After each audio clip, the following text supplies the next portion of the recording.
And we are live. Welcome, everybody, to another episode of Adored Tech. I'm your host, Donny. With me, as always, is my co host, Alex. Alex, how How's you doing? everybody doing? Doing all right so far tonight. Pretty good. So, today we're going to mostly be talking about some of the stuff Intel talked about at their, their Their Intel Tech Day. investment. Well, it was an investment relations day, basically. Okay. And they talked about a lot of different stuff. So, this should be pretty interesting. First topic I wanted to get into was the. Hold on a second. Let me pull this up.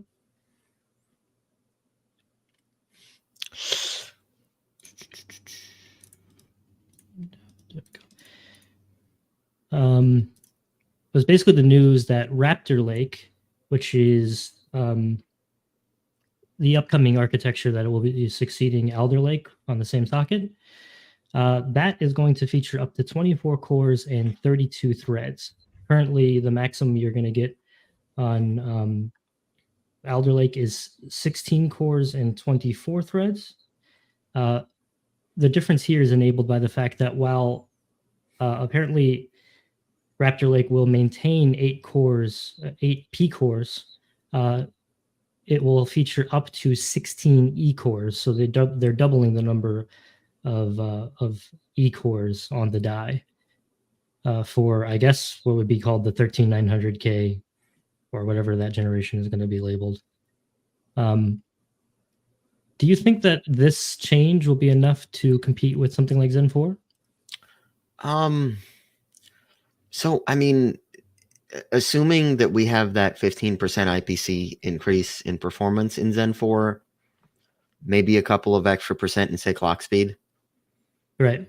I think it would really depend on where these things would stack up 1-to-1. I think AMD would win with the 16-core chip at the top end. 16 cores, 32 threads versus, how many? 16 of the E cores we'd see from Intel? Yes, on Raptor Lake it will be 16. Yeah, I think this would really depend on pricing and where these things line up at. I mean, if this thing ends up closer in price to, say, like the 12 core, then, it might. I guess it would depend on tasks, and some tasks it'd probably take a pretty heavy lead against the 12 core. So I think it really sort of depends because, it depends on what you're asking, I suppose, or how you look at it. In terms of like the top of the crown, I don't really know because it doesn't seem that I don't think they've really said anything about Raptor Lake having a massive IPC improvement over Alder Lake. But this is their first Intel 4 node, right? Yeah, this will be the first processor based on Intel 4 node, which the Intel 4 node is, I believe, the 7 nanometer EUV with some other optimizations that they say bring it on par to TSMC's 5 nanometer. I mean, I guess if you want to take their word for it and say it's on par with TSMC's 5 nanometer, I don't think that there's going to be a massive improvement here. So yeah, I don't know. I think maybe more in the like the mid range, you'd see some more interesting products. Right. I would be interested to see how it stacks up against like the top end 16 core, if it still is a 16 core with Ryzen 7000. Because as of right now, I think it kind of trades blows with Alder Lake. Mm-hmm. In certain tasks, the 16 core, the 6950X seems faster, but then in others it's slower. And because technically, they both have 16 cores. Obviously, every single core available with on Ryzen is a fast core, not a. Mhm. There's no efficiency cores on Ryzen as of right now. Mhm. But here, I mean, they'll be having 16 just efficiency cores, and I mean, I could see in multi-threaded workloads the Intel part being faster. Absolutely. In those workloads that are heavily threaded that can really use every core that it has available. Because I believe in terms of performance, they say that the Gracemont E cores are similar to that of Skylake in in And I terms would of assume that accuracy and these would be everything. faster than the Skylake cores. You know. Um, I mean, assuming that Raptor Lake has any improvements to the underlying core itself on for both P and D cores, yeah. Yeah. Um, I'd be surprised if there weren't any improvements. On either on both of the cores. I mean, with the new node, I guess we can expect some sort of optimizations, whether it's power or clock or something.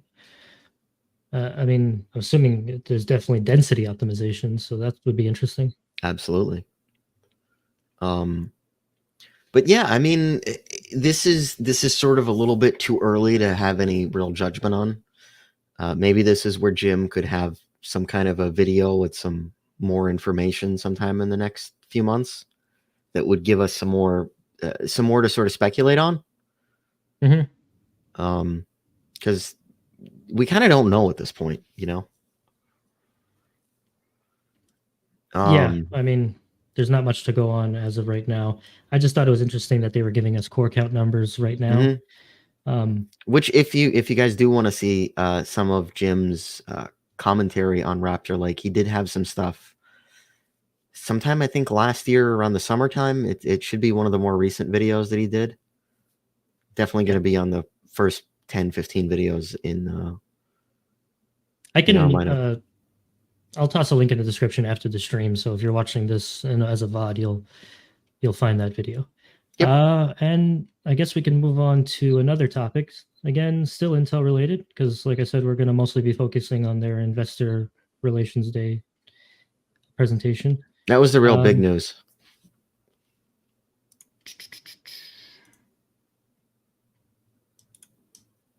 Here we go. Yeah. So this one shows that Meteor Lake, which is the architecture following Raptor Lake, Mm-hmm. is going to feature a chiplet style layout. I mean, Intel calls theirs tiles. I'm not really sure why they would like to differentiate, but either way, Marketing? yeah, yeah, I guess either way, they're using like the same sort of kind of packaging that I believe they use for Kaby Lake G, which is their EMIB, or um, what is that again? Embedded multi-die interconnect technology. In order to have multiple dies. But what's interesting here is they're showing that they actually have a dedicated GFX tile or graphics chiplet, Mm-hmm. which I think is pretty cool. Although they're only showing one CPU tile in deployment on this particular render that they have, I don't know if this is just for illustrative purposes or if they plan to have multiple different package layouts where perhaps there's more than one CPU tile. That kind of stuff would be interesting. This again will be built on Intel's Intel 4 process. So not a process advantage over Raptor Lake, but a new packaging system that could theoretically enable more flexibility, similar to like what we see with Zen, where they could do a lot of different kinds of things. We've got a kind of a funny comment. I know normally we don't like to bring those up this early, but I thought this was kind of funny. Don Draper says the doubling of the little cores. PC gamers are going to be mad. Intel just didn't make a 10 core that drew 900 watts. I mean, So, I mean, I guess the basic argument there is that there really isn't a need for more than, like, if we're talking about gaming workloads, there really isn't a need for more than 8 cores with 16 threads in that environment. You're not really going to see any games utilize past that. And then even still, if you need extra stuff going on in the background and whatnot, those other cores are going to be able to do that just fine. Yeah, and I mean, Um, I think this has been covered by other guys in the past, but one of the big reasons why, say, a 12 or the Intel's 10 core did better than their 8 core in some games, and some of Ryzen's higher core count chips do better than the lower core count ones past like 8 threads, is only really because those other chips have more cache.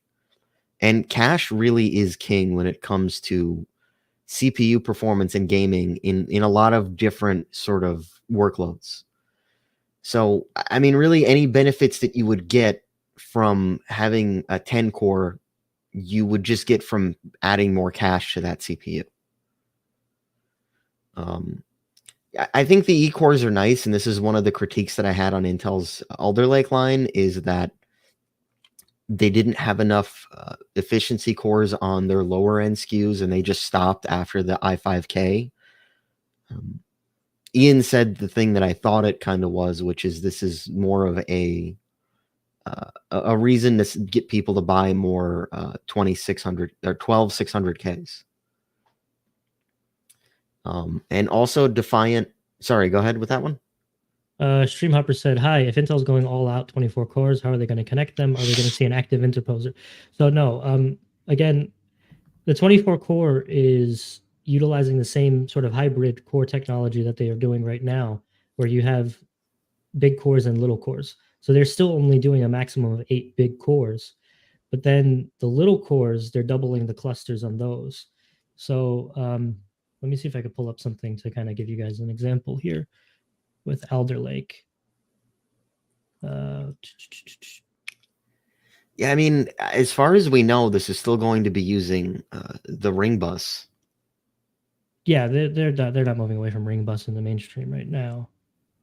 Maybe sometime in the future, but here, let me. Okay, so with this image here, this is a layout of specifically of Alder Lake, because we don't have a die shot of Raptor Lake yet, but similar principles, I suppose. So you can see here that you have these banks of Golden Cove large P cores, and then these clusters here of the Gracemont smaller E cores, and all they're doing effectively is doubling this bank right here. And as of right now, like each of these banks take up a little bit more space than a bank of, I guess, Golden Cove cores would be, but not much. And we know already that Intel does can do more than this, but not a whole lot more. So them doubling to 16 cores isn't going to require any real changes to the ring bus or doing any additional interposers or anything like that. Although I don't see how they could scale past this point. There was another question I saw here, which was based on that picture. I wonder if the P cores on Meteor Lake will be clusters of 4. So as far as we understand, it's still going to be. If you could bring that slide up again, yeah, it's still going to be monolithic for the main CPU die. Yeah, but see, if you look at what he's referring to, is if you look here, you'll see these large gold images, right? Mm-hmm. Again, this is just a block diagram, like render thing. It's for illustrative purposes, so we can't really take. But so you have 4 of those, and then 4 of the smaller ones, and assuming that has something to do with. The thing here, though, is that obviously there's only 4 of the gold ones, right? And so I don't think they're going to be like only having 4 cores of the P cores now. So I'd imagine this is just, again, it's just for illustrative purposes. But it's hard to say right now. I mean, unless they're going really strange and making the CPU tile smaller than what a current, CPU core complex. I say core complex, that's what AMD uses, but if it's only half as much, that would be I think pretty strange, because then they'd have to have two CPU tiles just to be able to have the same level of cores Mm-hmm. that they have now. Mm-hmm.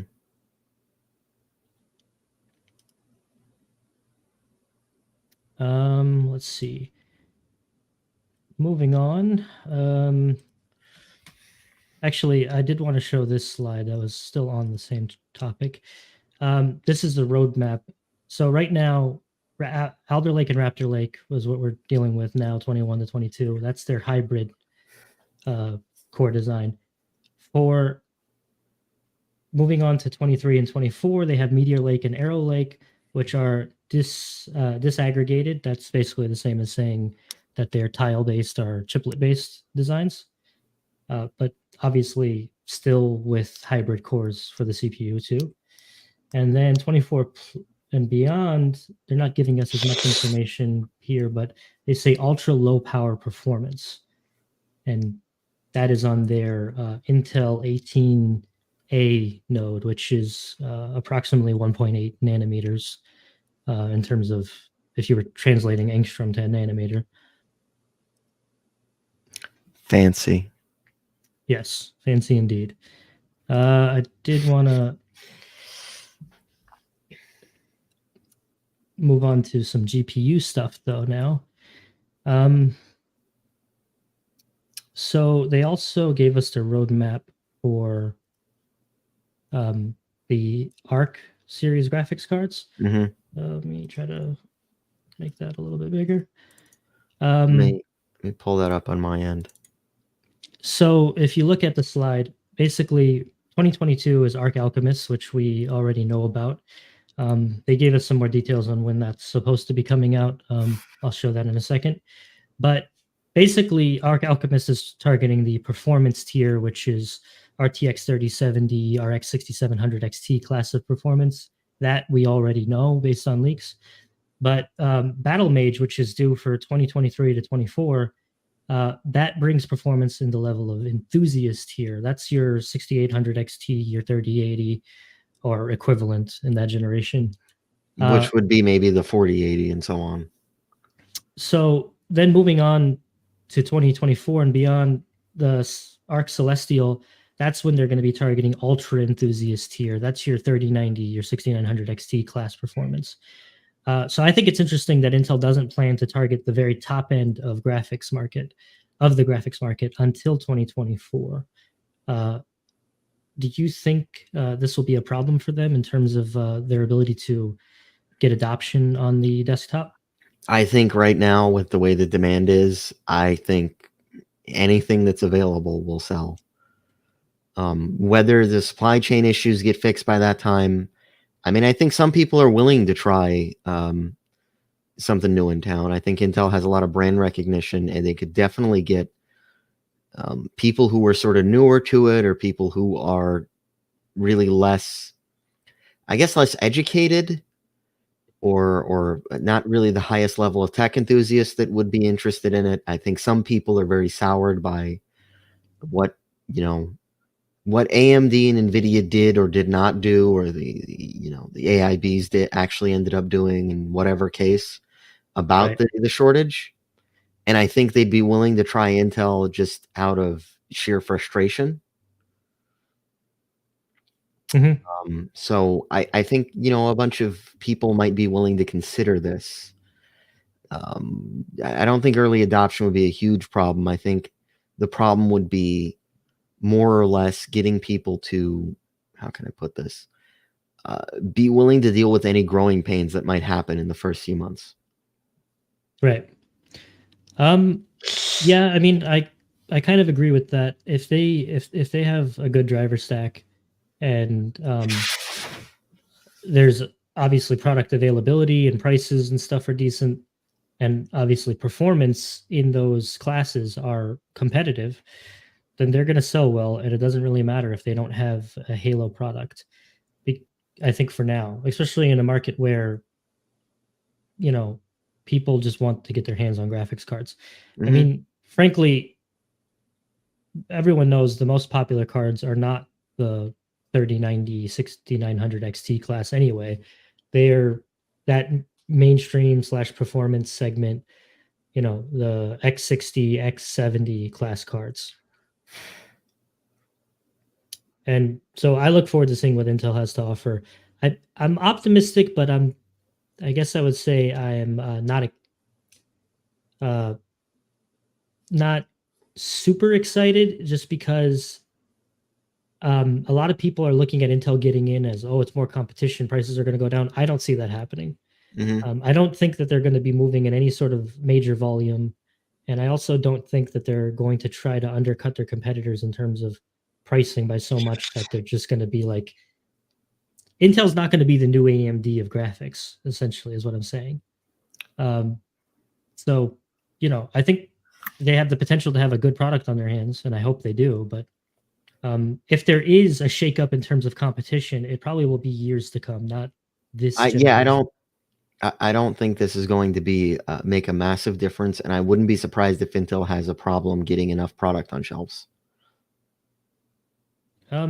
Yeah, I mean, I think they're probably going to make OEM a priority, but they do say they want to be in the PC DIY space too.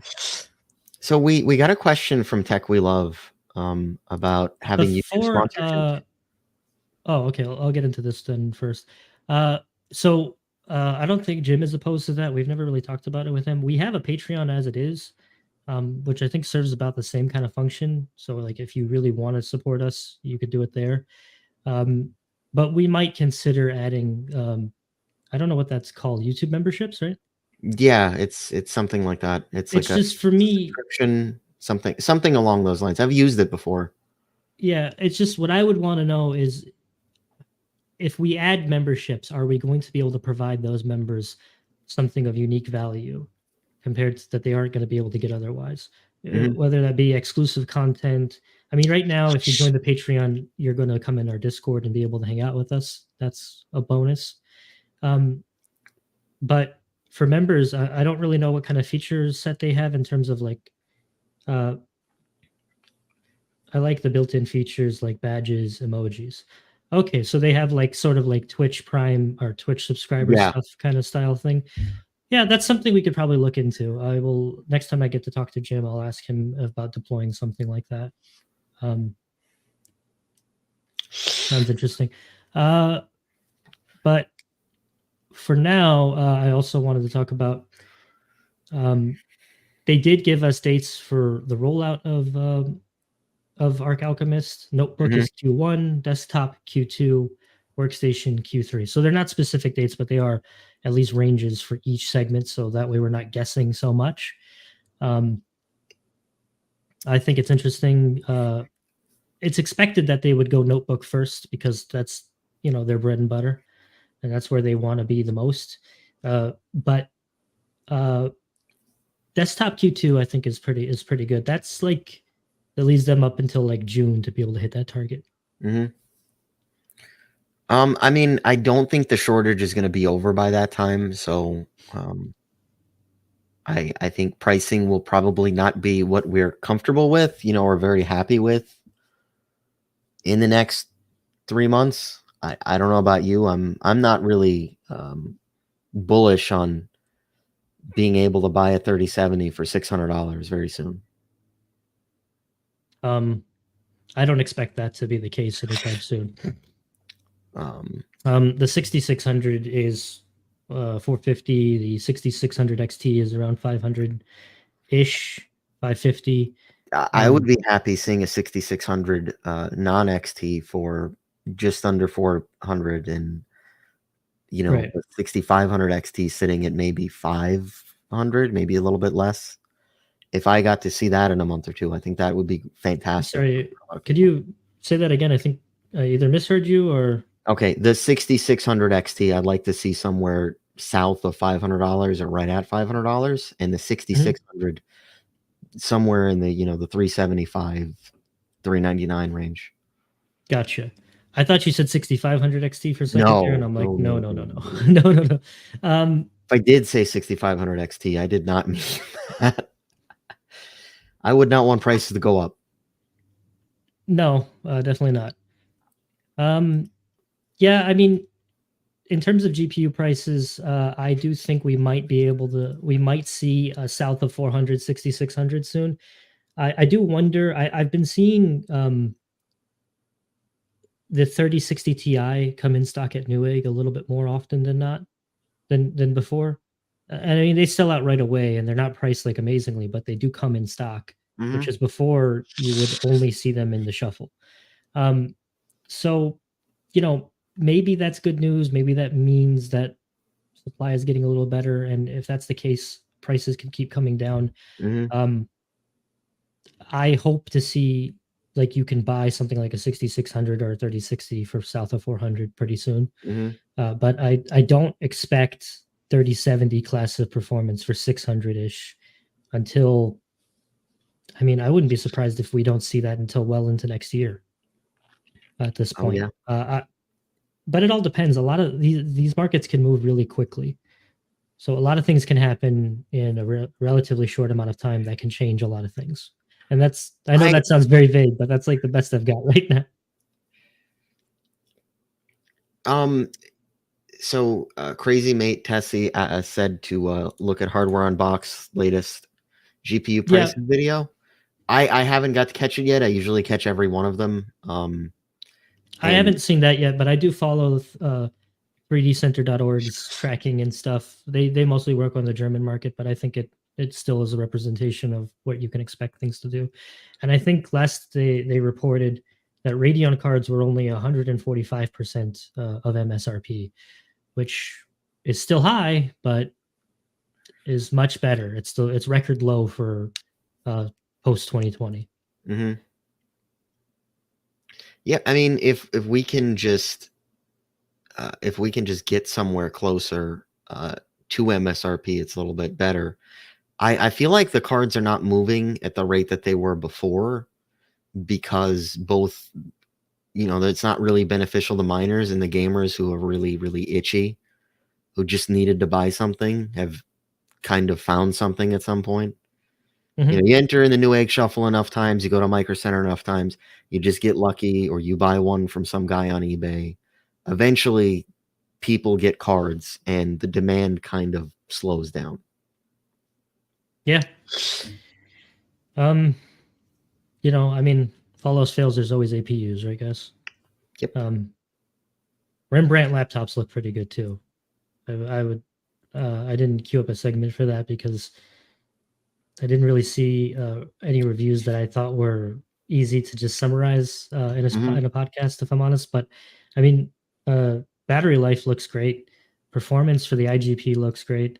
And CPU performance is, good. It's up there with Alder Lake, but it's not as good as like peak Alder Lake. But again, battery life is much better from what I've seen than Alder Lake. So it's a trade-off. Moving on to, before we get into our next topic, guys, if you like this stream or the other content we make on the channel, please consider supporting us on our Patreon. You can support us at patreon.com/adoredtech. That is the Patreon that is specifically for the podcast and the website. And basically any content that people who aren't Jim produce. Jim has his own Patreon, and if you're a supporter of his, thank you. But if you consider supporting us as well, or maybe you don't support Jim but you like to support us, that'd be great. We're still kind of trying to streamline the way we do things, but we're getting there. Or if you don't necessarily want to join Patreon, you can always buy one of our shirts or cups at merch.adored.tech. We got some pretty cool designs that I think you'll like if you check them out. Moving on to the next topic.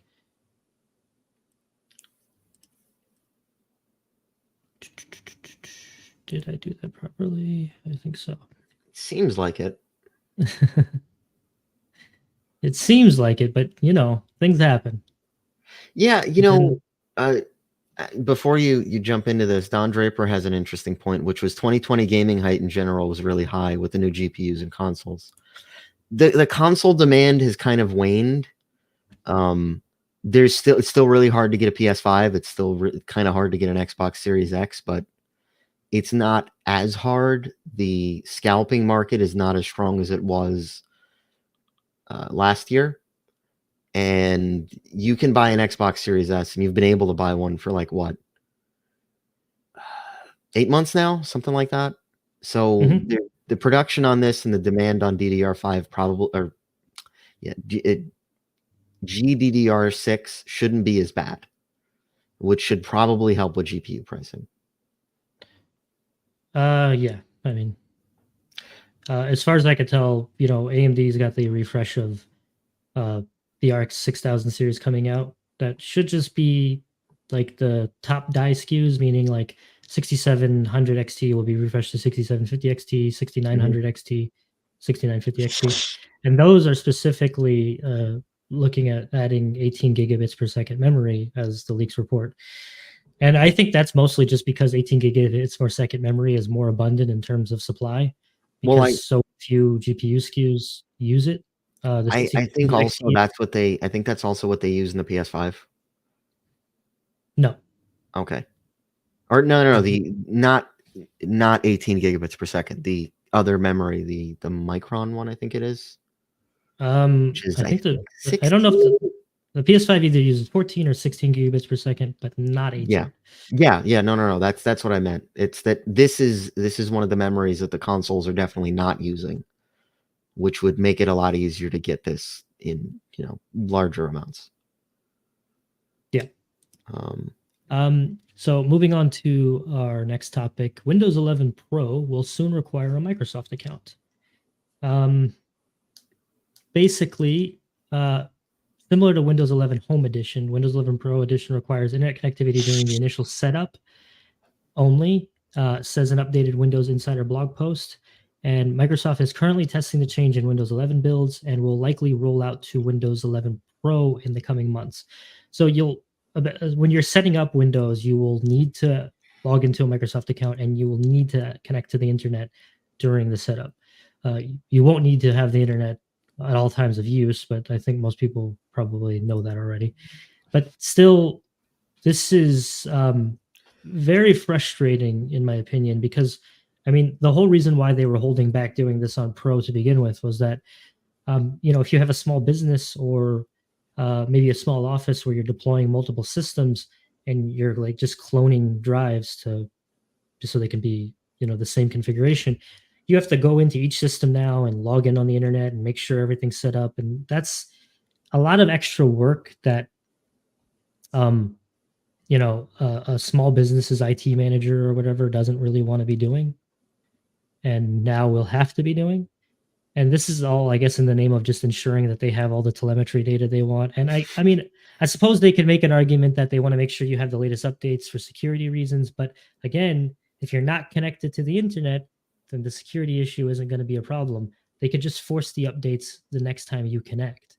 They don't need to make it happen on startup, like on setup. No, this is absolutely to try to get more telemetry data. That's exactly what this is about. And this is going to make headaches out of any guy who handles the IT for these small businesses. And but they don't care. They honestly don't care. Maybe the pushback they get from this will be enough that it'll push more and more people to just not updating or upgrading to Windows 11. But to a certain point, I feel like Microsoft might just not care, and it might take, seeing enough people who just don't update for a really long time in order for them to reverse this, maybe like a year or two down the road. Yeah, this is probably going to keep even more people from adopting Windows 11 as it is. And that's unfortunate because, Windows 11, I use it, and it's not a bad operating system. There's problems with it, don't get me wrong. There's changes that they made that maybe weren't super necessary. They're definitely trying to target a broader audience, I should say. The kind of people who are very used to using tablets and smartphones and want simplified UI. And I don't have a problem with that necessarily, but they're doing so much work on adding updates and features pretty rapidly to Windows 11, and then to basically slap, spit in the face of that effort by also saying, but by the way, you're going to need a Microsoft account and an internet connection just to use Windows 11 Pro and to set it up. That's that really sucks for power users and for people who are more techie and knowledgeable, I should say. Mm-hmm. That's really all I can say about that. Microsoft deserves all of the vitriol they get at this point. Absolutely. It always seems like they take 2 steps forward, 1 step back, or even 1 step forward and 2 steps back on everything they do when it comes to either operating systems or even other things. Absolutely. There's a lot of features in Windows 11 that I like, that I find to be conveniences, but even most people might disagree with this, but as somebody who uses an ultra wide monitor, I really like the center taskbar icons because I don't have to be looking all the way to the left. But you don't use an ultra wide monitor, so this fancy is not with your ultra wide monitor. All right. This was an interesting breaking your neck looking all the way to the left. Like if I was using Windows 10 right now, I wouldn't be able to see my start button based on how my microphone is positioned. Like that doesn't work for me. That's not an issue for everybody, but it's a nice. So we have a comment from Streamhopper, which is Microsoft has taken advantage of their monopoly to sell people on their services. It's the you are the product all over again. Yeah, and then you would, for most of these people, they might have a Live or a Hotmail account, and they would just be told to log in with that account. The IT guy probably would just do that, or the IT guy would just make a dummy account. Office Computer 1, Schmidt's accountant's firm, Computer 1 or whatever, which will be absolutely hilarious. Mm-hmm.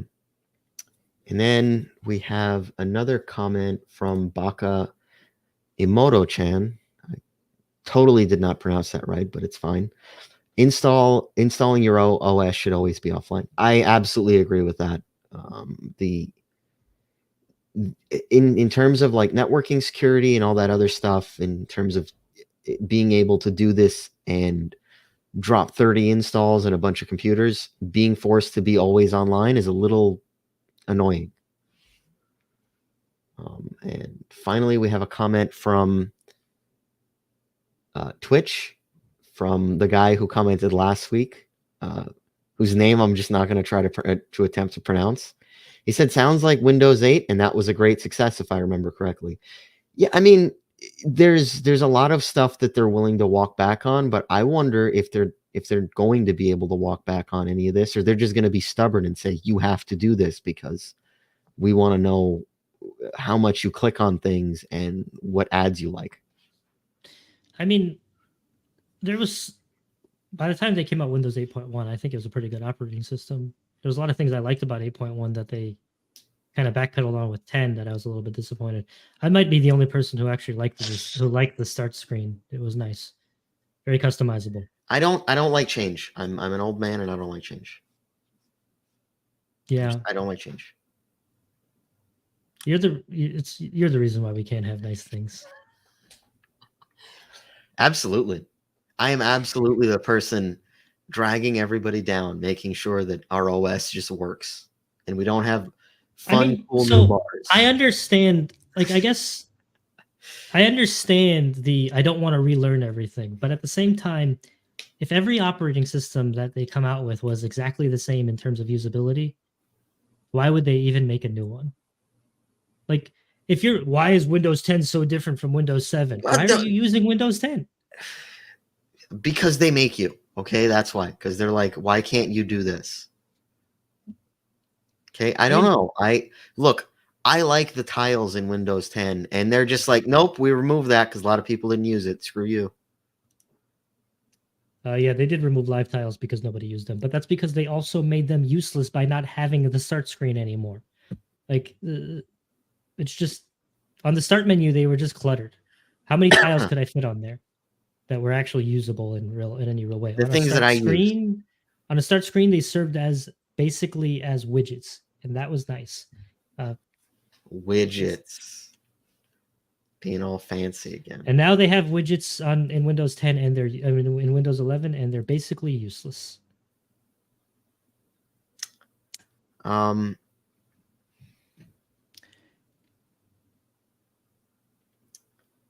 Did you have something you want to pull up? Because if not, I'm going to move into the.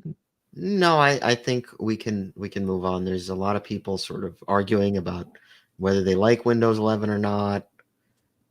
Tech We Love seems to be pretty happy with Windows 11, and if you I read enjoy some it, of his good for you. comments. He and I seem to be on a unified front here that Windows 11, from a usability standpoint, is a pretty good operating system. Although, like I said, there are things that need to be fixed, like context menus and folders in the start menu, which apparently are But coming. we need even more telemetry data than before. We just Well, of course. I just wonder when they're going to start looking at your eyes to see what you're looking at on the screen.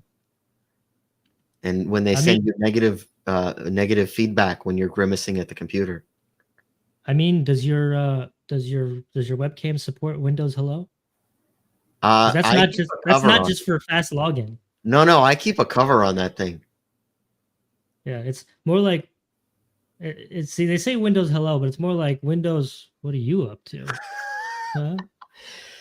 No, thankfully Logitech included this little plastic cover thing that you flip over, and I unplug my my webcam when I'm done with it because it's connected to the front of my computer. I see. I'm one of those people. Right. Where's the tinfoil hat? I'm just curious. It's coming in the mail. It's coming in the mail. I'm getting a frame to put the tinfoil on because I just tried to make one and it was uncomfortable. You just look like a baked potato. Are those old takeout wrappers where they made it look like a swan? Speaking of takeout, man, I wish I got Chinese earlier. All right. Yeah, the hardware requirements are weird too, and I don't want to think about it. They're like, sorry, you don't have TPM2, you can't use this. You need to update some. Like, I don't care. The fact of the matter is, when this move from Microsoft is a douchebag move. And speaking of douchebags, NFTs. See that beautiful segue, guys? Speaking of things everybody hates. No, but this is actually pretty interesting, I think. There was this past Saturday, there was a fairly major NFT hack at the website OpenOcean. I think I got that right. Oh, no, sorry, OpenSea. See, this is how much I don't know about NFTs, guys. They have monkeys that you can buy for like $200,000. Right. In an apparent phishing attack, they estimate it targeted 32 users in total, stealing approximately 254 tokens worth an estimated $1.7 million. Wow. One explanation for the attack described it in two parts. First, targets signed a partial contract with a general authorization and large portions left blank. With the signature in place, attackers completed the contract with a call to their own contract, which transferred ownership of NFTs without payment. In essence, targets of the attack had signed a blank check, and once it was signed, attackers filled in the rest of the check and took their holdings. I'm gonna. Aren't NFTs supposed to be unhackable and a secure way to store wealth? Yes, but to be fair, this is a phishing attack where it was basically them getting an unwitting target to agree to a contract exchange of the NFT ownership.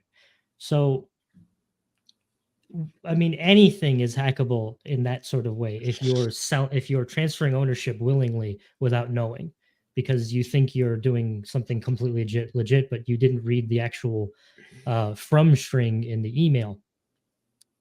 Because listen, everybody, if you get an email from something and it seems like a legit source, read the from email to make sure you're not clicking on something that is going to allow somebody access to your systems, your assets, or your personal information. Although I'm sure most people watching this stream already know that. apparently people who buy NFTs don't. But that doesn't surprise me because people who buy NFTs don't strike me as the brightest bunch of folks in the world. I mean, so some of them are really techie. This Bored Ape Yacht Club thing, that's the one with the weird monkeys. Those things go for hundreds of thousands of dollars. Yeah, some of those were And once the ones these are stolen. people who work in tech or should know better than this, but they probably just think that they're too good for this or weren't paying attention. But I mean, again, this is the scary thing about having these kinds of investments in something that you have you have easy access to all the time.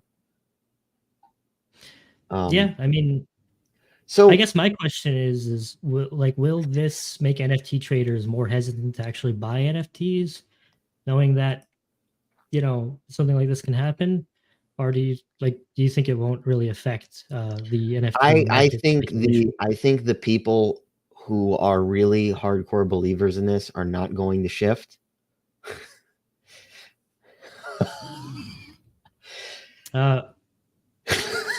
Uh, Shrunk, I am going to be sending you an email shortly with a very lucrative opportunity for you. I have a bridge to sell you. But yeah, no, I mean, this is sort of the thing with this. NFTs are unhackable, but there's nothing that stops you from giving your keys to the guy who wants to rob you blind. That's a interesting way to put it. If you give somebody the combination to your safe, no matter how state of the art it is, they're going to open the safe. It's just kind of what happens. Right. Yeah. So the real purpose, I think, for NFTs isn't for art. I think it's more for memberships in certain things. Like this Bored Ape Yacht Club thing is literally a yacht club.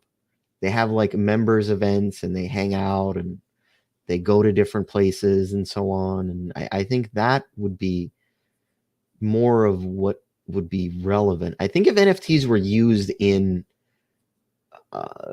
more in terms of like a badge rather than this is the way for me to sell a really cool monkey that's worth $8 million.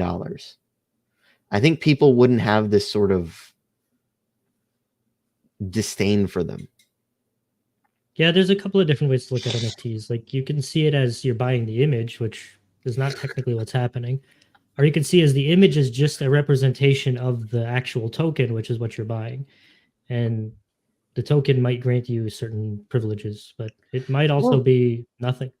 Yeah, I mean that's the whole thing where you see a lot of these people having like the right-click save thing that's happening on Twitter, where someone will have one of these NFTs, someone will just take their image and put that on too.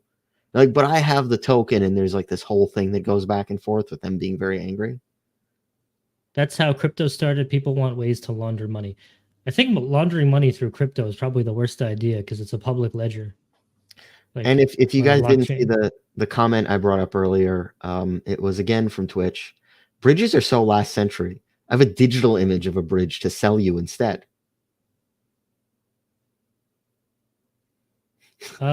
Yes. I like buying digital images of bridges. I also like telling stories about digital bridges or digital images of bridges. That would be a really good way to go into advertising for what's it called, that Amazon company, Audible. I like listening to stories about bridges too, which you could do on Audible. Tech We Love said some folks' URLs look pretty legit. I've gotten emails from legit companies, pretty scammy looking, but it's the actual company that that's publicly traded. Can't remember which it is though. Honestly, I just recently got an email from Amazon Associates, which was like, giving me like a code and a button to press to be able to like redeem a gift card balance they sent me because they sent like some funds as a gift card.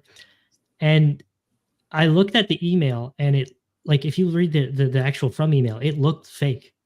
Like so I was like, I'm not clicking that button. So I copied the actual redemption code and went to the website on my own and pasted it in and it worked. And I was like, oh, so this wasn't in any way like illegitimate. It's just Amazon uses really bad emails that look like they're trying to hide. Yeah, what no, they domain it's do. from.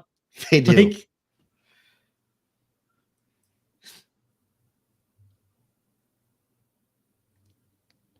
So Yeah, so that being said, guys, if you want to buy Adored TV NFTs, they're going to be up on OpenSea for 15,000 per NFT. We have 6 of them up. Please buy them and so that I can totally not pump and dump this. We don't have bills to pay. I don't know. but before you do that, please remember to like the video and subscribe if you're not already Hit those subscribed. buttons. If Like you hate this, with these fingers. if you hate NFTs, like the video. If you love NFTs, like the video. Put your But thumbs up. also, Hit that thumb button if you really are tired of hearing about NFTs. absolutely. But also, after this goes on the channel as a VOD, and you could leave like static comments. Please leave a comment explaining why you love NFTs and why most of the NFTs you've purchased are feet pics.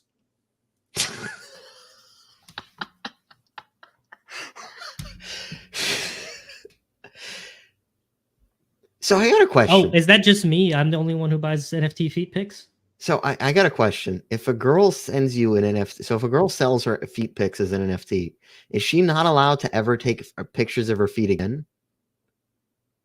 No, or do they she not is. count anymore? She's That's just not- allowed to take new feet pictures. That's not how NFTs work, and you probably know that. You're just ignoring it for the sake of the joke. I'm just being facetious, okay? NFTs are not copyrights. What? Like, wait, no, you don't. No way. That's not what all the angry people are saying on Twitter when they're screaming at everyone, saying you can't have an image on ever use it again.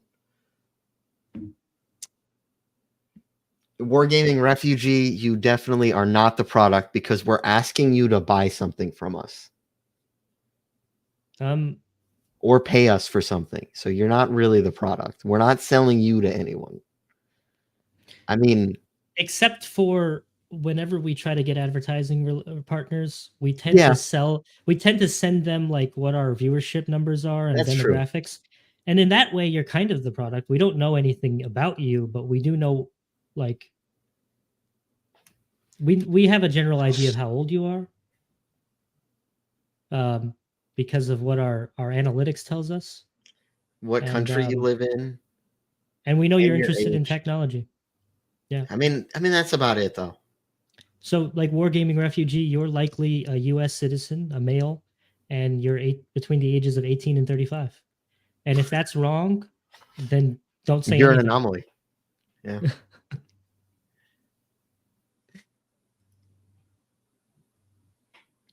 I am a psychic now. Why is this part of my hoodie just flopping down like this?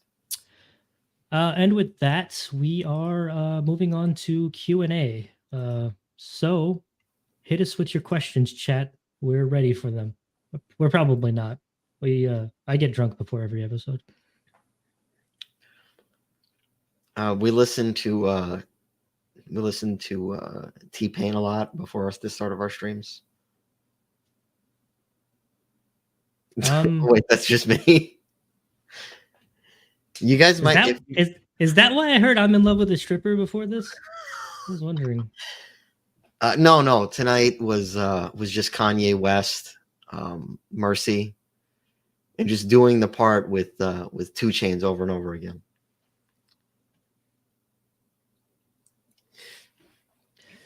Tech We Love said, question, I thought about that recently. When you pay an artist on Fiverr, how do you know that it's not copyright somewhere in the world and that it's original, etc.? Well, that's a good question. I would say you probably don't know for sure. And you might have to do, if you're planning to use that for commercial purposes, you might have to run at least a reverse image search of the logo or icon that they made for you and see if it comes up anywhere to make sure it's original. And if it doesn't come up, then odds are it's brand new and doesn't exist. That doesn't necessarily mean that it won't be considered trademark infringement, though, because it could still have enough elements to be considered an infringing on an existing property. But I'm not a intellectual property lawyer, so this is not advice.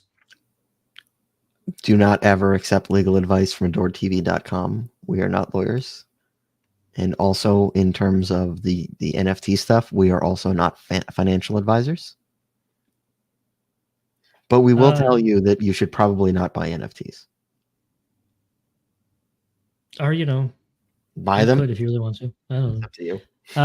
Streamhopper said, "Are we going to see HBM on consumer Intel CPUs like they did on the server CPUs?" I would say probably not. HBM is still prohibitively expensive to be using for consumer products. I believe they tried to use HBM with Kaby Lake G, right? Yep. I just don't really see a real benefit for HBM in consumer products right now until the pricing can come down. I mean, the bandwidth is great, don't get me wrong, but if you're just looking for direct access to memory that's faster than DRAM, they could probably do something similar to what AMD's already doing with 3D V cache, which isn't as much as HBM, but will still give you a large pool of cache at very fast speeds. Maybe HBM will be used more if they can bring the pricing down. But I mean, they've been talking about doing that for years, and it hasn't happened yet.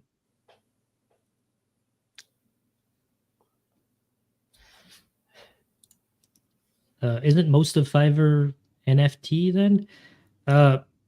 No, I mean when you No. buy, so Fiverr is for having somebody design you a logo or icon that you can use for various reasons. Anytime you're contracting somebody to make you a logo or an icon, whether it's on Fiverr or you found an artist somewhere else, there is a chance that what they design is going to infringe on somebody else's work. That is up to you as the business to do your due diligence in making sure that you're not infringing on someone else's work with the icon or logo that you're planning to deploy. I would say though, it's probably pretty rare that you buy a logo on Fiverr and it's infringing on someone else's stuff, because there's actual icon designers on there, and while they might not put a whole lot of work into everything they make, they don't want to have to remake stuff because you complained to them.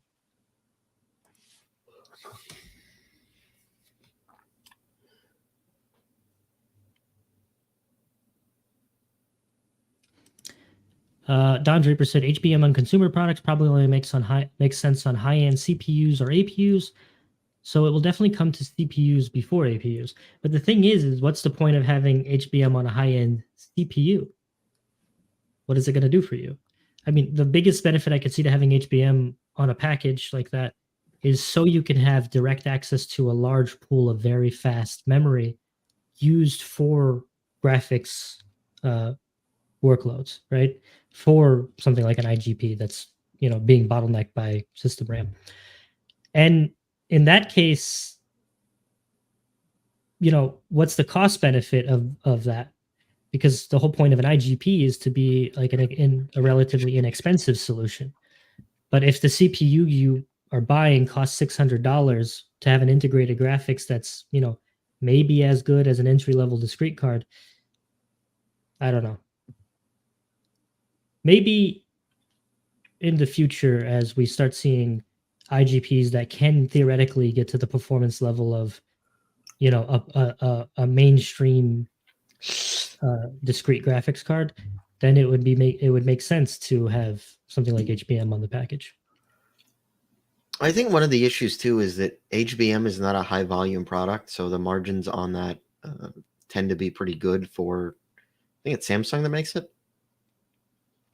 There's multiple manufacturers, Samsung being one of them. I think Hynix makes HBM too.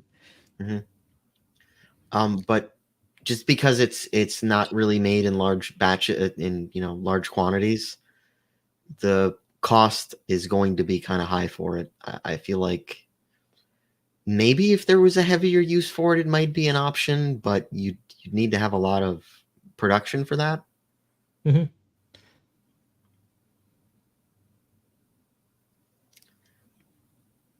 Yeah, I mean, Mike Brazone says, or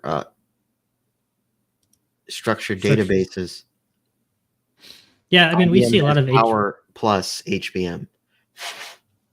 Yeah, I mean, we see a lot of HBM used in enterprise like solutions, but again, the kind of workloads you're going to do as a consumer, if they're just strictly CPU workloads, probably aren't going to benefit from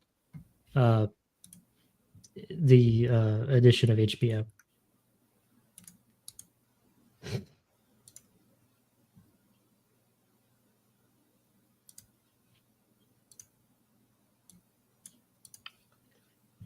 Baka Emoto-chan said, having an actual gaming APU that not low setting everything, AMD will never because their custom SoC contract. Our only hope Intel. I don't know about that. I mean the contract they have right now with with Microsoft and Sony is they can't use that same design as a product for the market, right? I think that's one of the things that's there. Like they can't sell that to anyone else, including the. Well, I mean, that kind of depends because they do sell the actual dies as consumer products or as. But with the graphics removed, right? Well, with the graphics disabled or fused off or something. But that's, I mean, as far as I can tell, that's mostly because there's actual Sony intellectual property integrated into that particular design. Graphics, because the display engine for the PS5's SoC uses Sony's integrated DSP, I think it is, and that's Sony's proprietary like stuff. So AMD can't sell it in any way. I don't know if their contracts necessarily state that they can't use something comparable or like a similar design. Well, that's what I was. Products. That's what I was going to say is they can't use those specific designs, but they can use something similar. Just the question is, does AMD want to develop something that's similar to one of these things? And would there be a ton of people that want to buy something like this?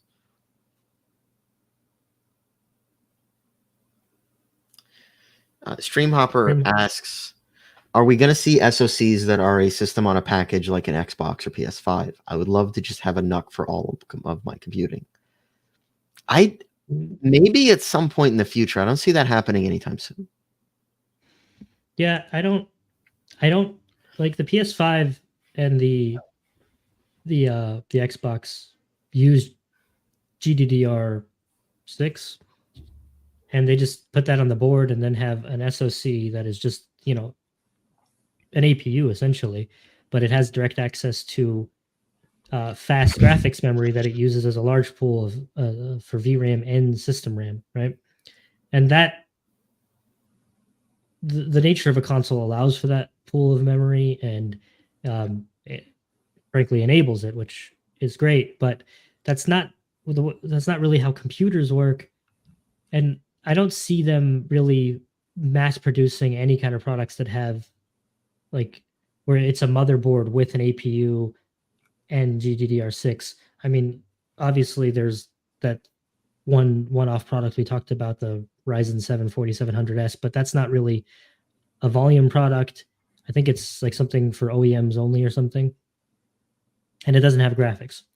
But I could see them designing a multi-chip package that is some sort of APU type thing that has access to fast memory using something like 3D V-cache.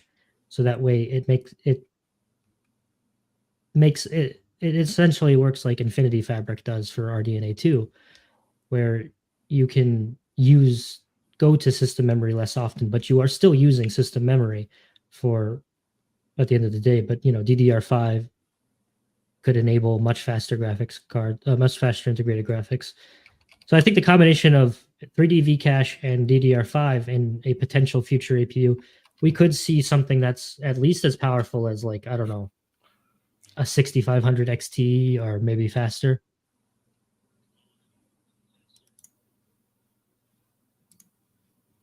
So, I mean, that's like 1080p gaming on an IGP. Let's see. We have this one here. What do you think about Intel targeting mobile with their GPUs, since the majority of the market is mobile and Intel still has a dominant control on mobile? I think it makes sense for them. It's a smart decision to, if they can convince an OEM that every time they buy an Alder Lake CPU for a laptop, that they should also pair that with an Alder Lake GPU instead of buying from NVIDIA, or AMD for that solution. That is a very good thing for Intel, and it makes sense because they can offer some sort of bundle deals to encourage that. Intel's already willing to offer rebates and stuff when it comes to their CPU sales to OEMs and system integrators. So, yeah, I could definitely see them having some really compelling products that are using both Intel CPU and GPU. The only question is whether or not the GPU is good enough. And I don't just mean in terms of raw performance. I mean in day-to-day use in drivers and feature set and stuff. I think it likely will be there. We'll get there, but it might there might be some growing pains to start with. Yeah, I mean, I agree with that. Oh no, Chuck Huckler is back. He's here to spew garbage again. In a different name 2 weeks ago. Nicholas Buckner said, "All this Windows hate and no Linux love." So, I mean, I'm just gonna be totally like honest here. People could be mad at Windows 11, but that's not really going to increase Linux's use in these kind of environments. Because when we're talking about the environment for Windows 11 Pro, which is what they were enabling this on, small businesses aren't going to want to adopt Linux for their various use cases, just to avoid having a Microsoft account. I think Linux is great. I think I look forward to gaming on Linux becoming even better than it is now, especially with things like the Steam Deck making that more mainstream. But I don't think Linux is ever going to really compete with Windows in terms of large market share. But I'm glad it exists as an alternative. There might be a day where I end up, main driving Linux, but it would be more out of, I guess, irritation of Windows than a desire to want to get into Linux. I think I mentioned this earlier. I don't think he was here for this, but I really don't like having to learn new ways to skin a cat. I'm very happy using Windows the way that it is. I would just want more behind the in the background sort of fixes, security updates, making the scheduler better, updating for modern hardware, et cetera, and less telemetry, seeing what I click on and what I don't.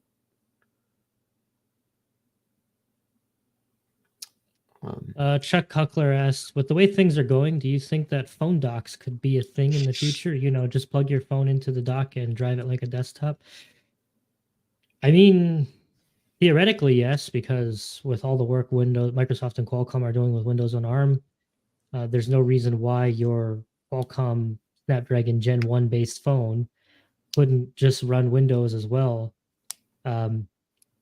But it'd be interesting. Would it be a dual boot of Windows and Android? And when you plug it into a dock, it's just like, here's Windows. That could be fun. I mean, Windows tried making this happen with Windows Phone a long time ago and with Windows 8. And this was all stuff that they wanted to sort of do. And it never really ended up happening. I could definitely see things like this, like this particular application being a thing.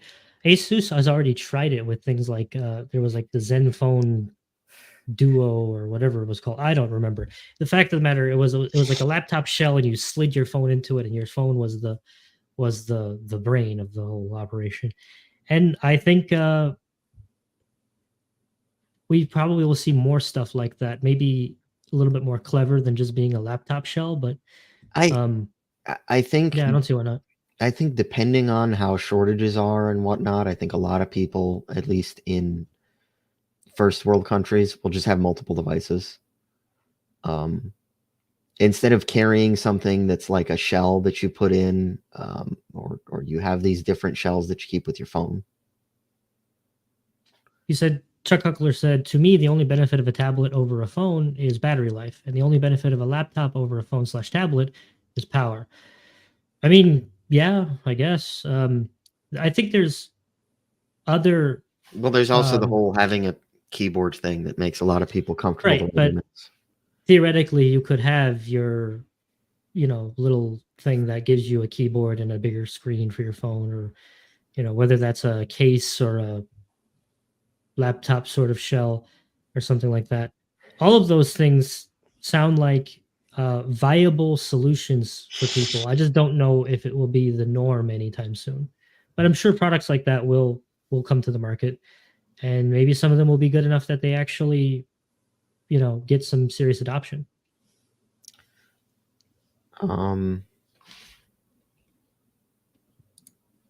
So Kaz Redclaw said that he got irritated with Windows back in Windows 8 and he doesn't use Windows anymore. I know some people like that, but I know a lot of people thought about that and then they came back for 8.1 because 8.1 fixed a lot of issues. Let's see. Another one from Bako Amoto-chan. What do you think about the Asus 13-inch form factor tablet with an x86 CPU and a low-end GPU? I mean, for what use? That's kind of a general question. I mean, is this useful for you? Is this for like the general consumer? There's a lot of questions here. Streamhopper said Windows runs Android apps right now, and they have a great advantage if they want to reintroduce Windows Phone. Don't forget about the game library. Actually, I honestly think this might be when something like Microsoft's long game here. They adopted Android wholeheartedly with their own products like the Surface Duo, right? And they started releasing software on Android, and just Microsoft treats the Android ecosystem like a first-class citizen by all means.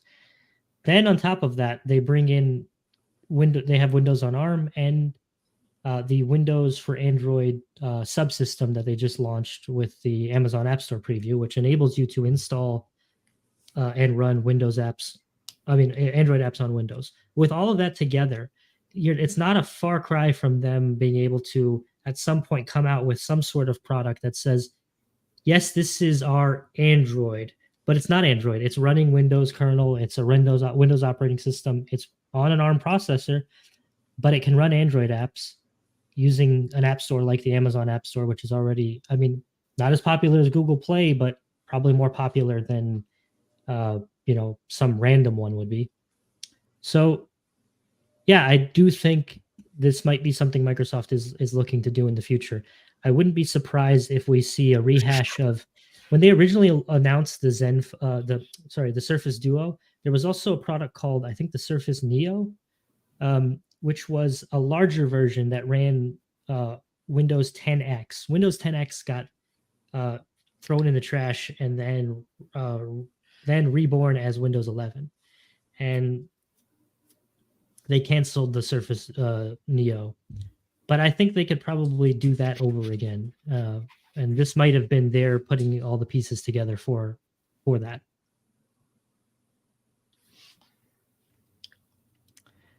Don't think I've forgotten. Boys, do you use a bidet? And if not, why? Don't think we forgot. We said if you want to know the answer, you have to become a Patreon subscriber because the answer will be in the Discord. I never saw you join the Patreon or the Discord. So Nope. So, let's see. We get another question here, which is yes, we're putting certain questions behind the paywall. Absolutely.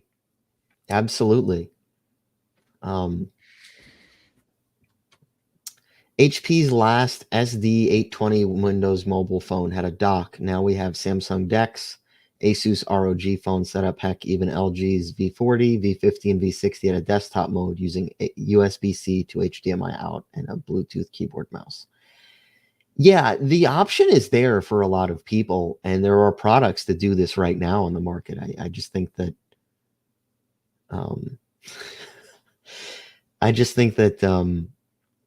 it's more of people wanting to adopt this technology and using it rather than the options being there. I think that's really the issue here, is people like having separate devices for separate things. Chuck Hugler said, I'm a man of many names. How can you be so sure? Well, I'm sure because if you had joined the Discord, you wouldn't have had to ask the question again because you'd know the answer. We also keep track of how many people joined, and we know the people that joined, and they're not you. We're not popular enough to lose track of people. Like,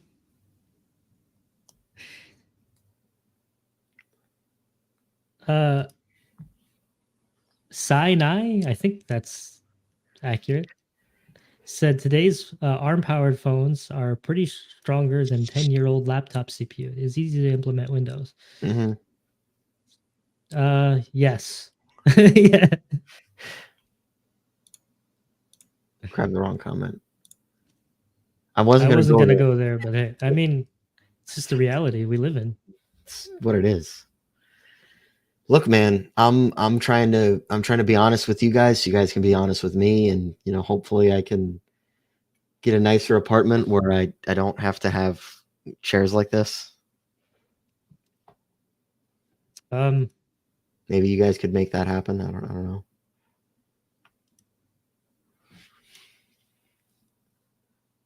Fewer couches would be nice, Alex.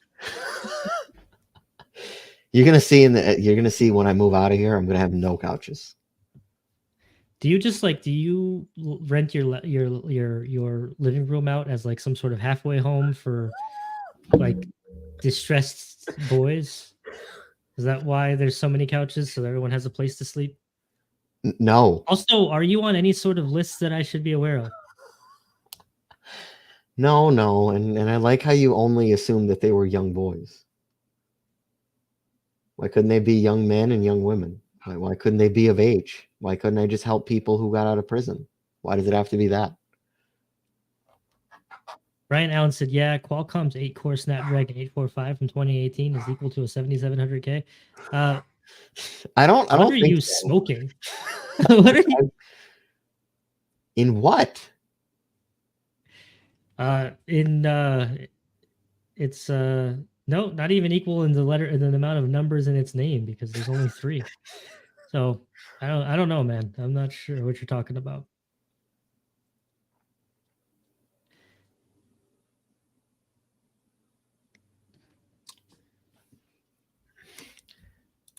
Today's ARM SoC probably runs circles around the Athlon that got me into PC gaming. That is definitely true. I mean, unless it's an Athlon 845, which was like the last Athlon they made. They're equal in the Candy Crush standard benchmark. Well, they both get 60 FPS. In integer and FP32 compute, is a 7700K really that bad now? no. Wasn't my phone an 845? Wasn't my old phone an 845? The essential phone? I have to look this up.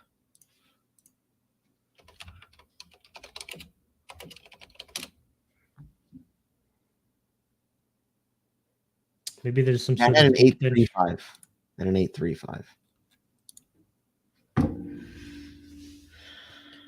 Oh, you're looking this up right now. You got the extra. I couldn't. They can't see. You guys can't see that screen. This is. I couldn't find anything, so I. By the way, Donnie, I find it really interesting that ever since I mentioned StreamYard 3 or 4 times, my YouTube on my TV has StreamYard ads every 7 minutes. So. Oh, did we lose Donnie? No, we did not. No, I'm here. Yeah, I mean, everything you say is monitored and then used for advertisement. Can't be used in a court of law, but it can be used for advertising. How long until that changes? Tomorrow. Apparently already today if you live in Canada. Whoa, we can't talk about anything like that. That's political. Whoa. Hey, security states are great. What are you talking about? They're, as long as the guy that I like is running it.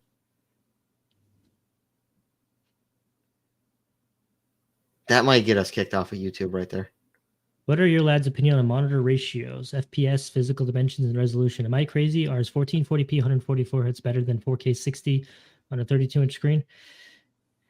No, you're not crazy. I'd prefer 1440p 144 hertz than 4K 60, but I would prefer pretty much any resolution at 144 hertz than 4K 60 for the most part.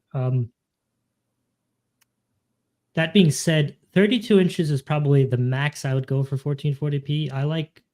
I think the sweet spot is 27 inch for 1440p display, but I think depending on how far it is from you and whatnot, you could probably get away with 32 inch. I don't know. To me, 4K is great and all, but I don't really encourage people to use it for gaming. Like, if you have another reason to want 4K, then go for it. If your reason is gaming, go with 1440p, or even consider an ultra wide, because the experience there gives you like more than just increased spatial resolution. I Actually, I have two 1440p monitors instead of getting a 4K one. But I'm currently running a 240 hertz 1440p panel, and it was very expensive, but I'm very, very happy with it. What's the other question? We have another question from Twitch. On graphics performance, Intel is probably behind. They are notoriously crap at graphics, and I still don't believe that changes with ARC until I see it for myself. I mean, they've never really tried, I guess is the way of putting it. You know, they never really had a product that was really important, that wasn't just basically a display driver. Do you have any thoughts?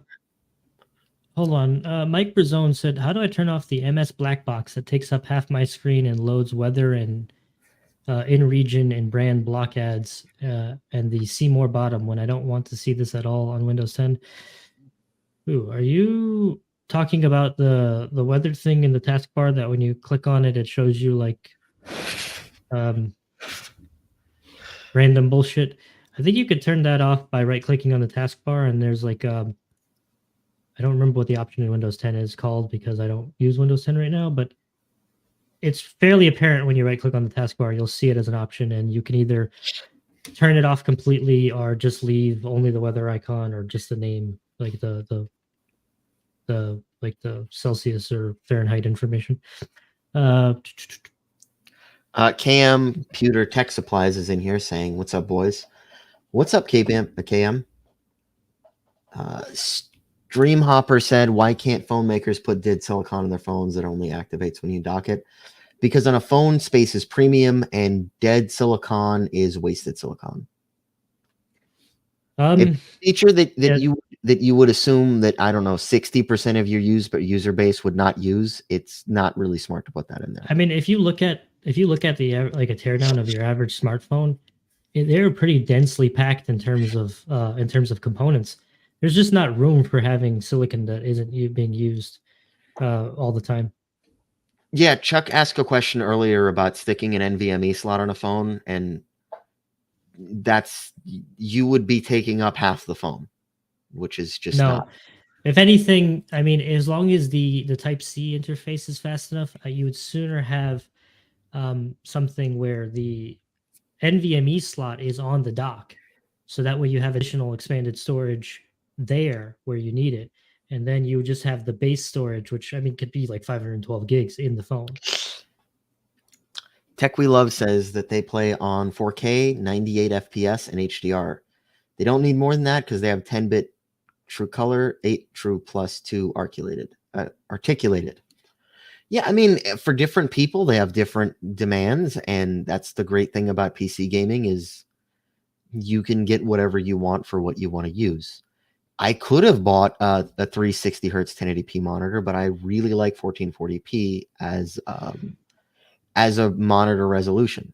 So I went with a 1440p resolution with the highest refresh rate I could find. Yeah, I think it depends on what you're doing. Yep.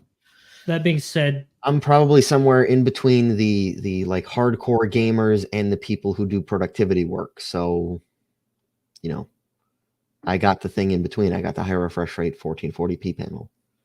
I also don't play as much, esports games like Counter-Strike or Dota, where people tend to not care about resolution at all. I like the spatial resolution.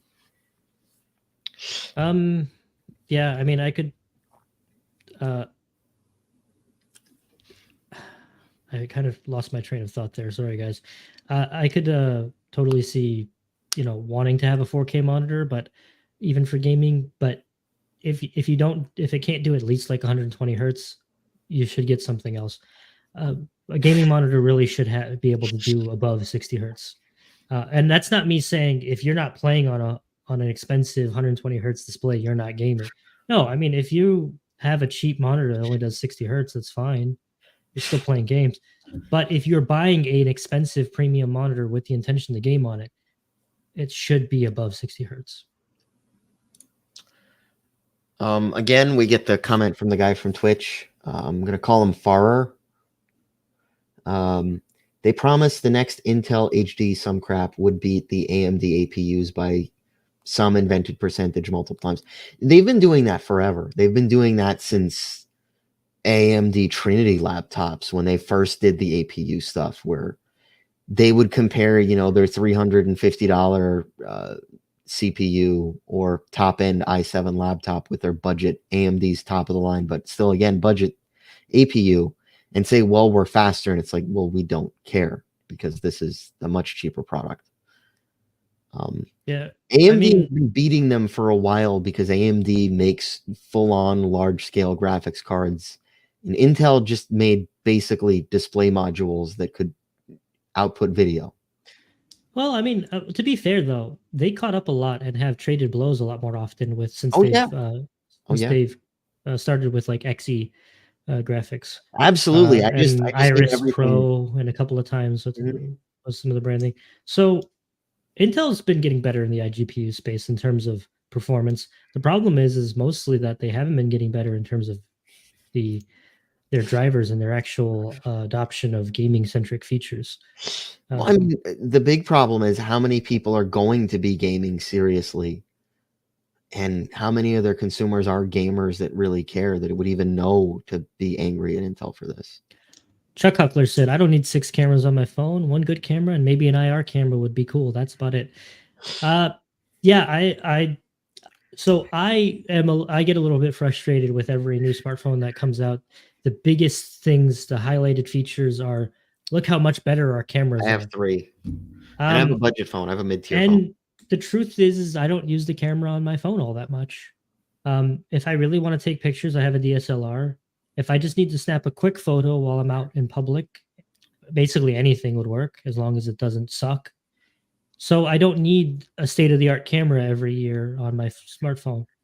But unfortunately, because of the combination of the fact that improving camera sensors is cheap, because some of the times it's only software, cameras in themselves are a feature that's easy to tout as like a generational improvement. Like it's easy to demonstrate. It's also something that normies care a lot about because Instagram and Snapchat and TikTok.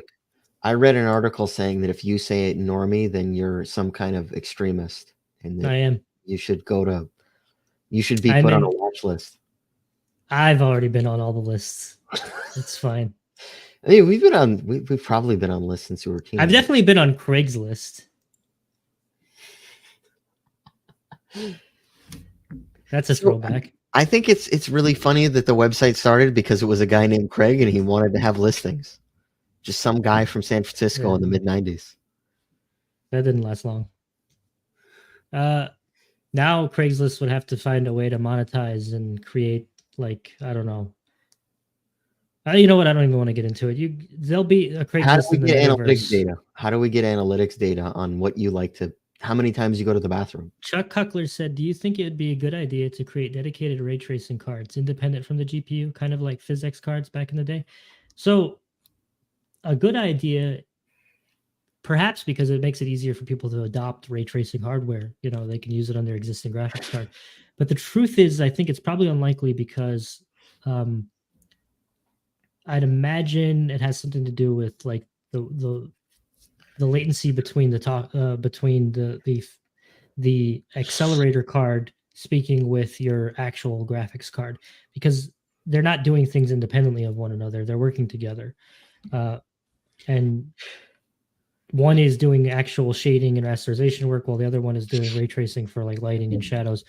But they need to know what the other one is doing. And so I don't know enough about this to get into detail, but I could say that there's probably some sort of technological reason why it can't be done.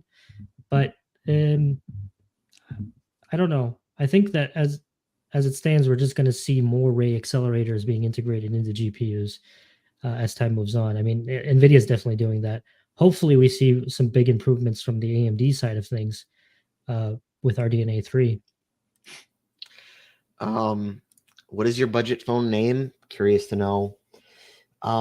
So I got it on a really good deal, but I think it was originally like $500. I got it for like $280 or something. It's a Samsung Galaxy A71 5G. I think it's the 71. I ended up buying it on Black Friday. They have a couple of different models, but generally the Galaxy A series has actually been really good in terms of the performance, the feature set, build quality, and screen, and all that stuff. All the things you'd care about in a phone for the amount of money you spend. They're not cheap in the sense that they don't cost $150, but they are a lot cheaper than an iPhone or a Galaxy S series phone. They're even cheaper than the Galaxy S Fan Edition phones, which are supposed to be the cheapest Galaxy S phones. I went from the Galaxy S, the first one, the Epic. Then I got a Galaxy S2, and then I got a Galaxy S. I think it was a Galaxy S4, and then from there, I used that for a long time, and then I got one of those Asus. I think you remember this, the Zen phone that used the Intel chip, and I got that for like $200. And then I've just been buying budget phones ever since then. But Chuck Hugler said in regards to the Ray Accelerator dedicated cards, but if you could create a special link between them, like SLI/Crossfire, could work. Yes, theoretically. However, then you run into the problem where is there development overhead, where the developers actually have to consider that this secondary card could exist and needs to be supported in the game directly, just in the same way SLI and Crossfire work. And that is the reason why SLI and Crossfire was not widely adopted. And because, it's a chicken and egg situation. Do developers take that time to do that? I also think like with stuff like Crunch not being, considered legal anymore, or a lot of these programmers not wanting to do it, a lot of stuff just comes down to time and the need. Anything that would do that, I don't think so. LOL Mao 500 said, "You think people are going to buy another card for ray tracing? No way." Well, I mean, theoretically, if the card was, I don't want to comment on that image. Oh wow! If the card costs like $100 or $200 for this ray accelerator card that enables you to have ray tracing, but you don't have to buy a brand new graphics card because you already have, I don't know, a 1080 Ti or something, and you're perfectly happy with that level of performance that it offers in rasterization, then yeah, I think someone would buy it. But I think that there's a lot of reasons why it wouldn't work. I think that image was a political statement and a half. But yeah. I never really looked at it, but I got a quick enough glance to know it was unsavory. Speaking of politics, I think Chuck Huckler was responding to our statement earlier about extremism, and he said extremely based, maybe. GeForce Now at $200 per year means it's more profitable for NVIDIA to divert GPUs to server farms and keep cards away from end users. You'll own nothing and be happy. Remember that. Netflix. Was that the World Economic Forum that said that? No, that's just some extremist stuff that is a lie, and they totally didn't say that, and you could still find that on their website and Twitter account and Facebook. That's just, if you notice that, you're a part of the problem. Overt your lying eyes, as they say. Yeah, no, I mean, NVIDIA definitely would rather you rent a GPU than buy it. So because they could sell a rented GPU over and over again, and that's what. And when you want a game on prime time, you just play at 720p. Screw you. In fact, I think Intel just recently announced that they are going to have some sort of cloud service as well. I cannot remember the name of it. I'm going to look it up real quick so that way I have an idea of what I'm talking about. This is something that I will make gym style videos screaming and yelling at my with pounding my fist into the table. That is something I would. Maybe yes, so they're calling it the video I'm going to yell and scream about and get called a crazy person. Right. They're calling it Project Endgame. And it is some sort of streaming server. Yes. That's a little on the nose, isn't it? Is it? I hadn't noticed. Did Pat Gelsinger get on this? Because he seems like the guy who would not be down for this. I don't know. You think Pat Gelsinger wouldn't be down for more revenue streams? They'd fire his ass in a second. So Streamhopper said that he has 4 cameras on his A72. I like it at first, only used one, but I just wanted to zoom after, and I wanted to fit more people in the picture. It's cool for some of those features. I agree that I can see uses for multiple cameras on a phone. I don't know.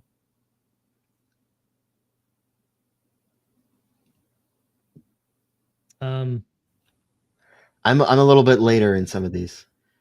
Don Draper said, NVIDIA putting lipstick on those RTX 3080s in the cloud. I don't know what you're talking about. 3080s. Exactly. I just hope that the 3080s in the cloud catch fire. It actually wouldn't surprise me if a lot of them are virtualized cards. Like they're not necessarily 3080 silicon, but they're 3080 class performance. Because that's the kind of stuff they could do. Can I like just start drinking after this stream, Donnie? I think maybe I should get some whiskey.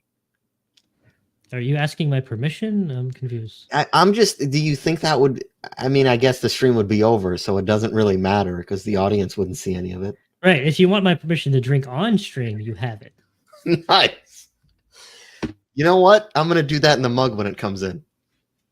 This is definitely coffee. I'm going to do that Conan O'Brien thing. Yeah, this is whiskey. It's not whiskey. Wish it was whiskey. Chuck Huckler said, I've got some peanut butter whiskey. Can't promise it won't make me frisky. I don't even know why I read that on stream. RG said, NVIDIA can drop a driver that would kill your card. Just like your car after 2025 can be killed by law enforcement or some angry kid. Maybe that's something we should talk about when we have a slow news day. All that sort of stuff. Yeah, see, the reason why I don't talk about stuff like that is mostly because it already makes me cry enough. I see, like, I wonder because when Logan and Wendell and Kane would do that stuff for the tech, it wasn't considered like a political thing to say, I really don't like the CIA being able to turn stuff off for no reason. Whereas now it's very political to say that, and that means that now if you say that, you're a right-wing extremist, white supremacist. I don't know when that started to happen. I don't know when hating Big Brother made me a white supremacist, but all right. I thought white supremacists were the fascists. Like, isn't that how that works? I thought that the CIA was run by white guys in suits, but I guess not. I guess because actually, now that I think about it, we should probably stop saying white supremacist on the live stream. That's gonna be terrible for monetization. That's true. Chuck Huckler said your card can be killed by shitty MMOs coded entirely by monkeys on typewriters. Oh man, I forgot about it. White supremacists are fascists. Thank you for reaffirming that, for clarification. I have to be blue-pilled sometimes because being is bad for my health. Plug me into the Matrix every now and then to keep my sanity. I just try to go outside and day drink. I just honestly, when not to get into such a heavy topic, but when like when the thought of the fact that society is crumbling around us gets me down, I just spend more time with my daughter. That makes me feel better. I don't have one of those yet. I recommend it. They're great. Yeah, I mean, I'm just sort of Pfizer's blue pill. I mean, if we've gone this far, we might as well go ahead and That's I LOL. guess I think she's I said she. Why would I assume it's a He, girl? they, I don't know. I think they're talking about Viagra. No, I don't know anything about what that looks like because I don't need that shit. It's exactly what someone who's on Viagra would say. LOL Mouse 500 said, "Yeah, spending time with kids is really great." No. Spending time with your own kids is really great. I don't like what you're suggesting, though. Wait. I hope this isn't the guy that was in a couple weeks ago that was saying something about spending time with young kids in school or something. Like, it was very confusing because they made it seem like it said something like something's about spending time with kids when they're working out or something. They didn't clarify that they were a gym teacher.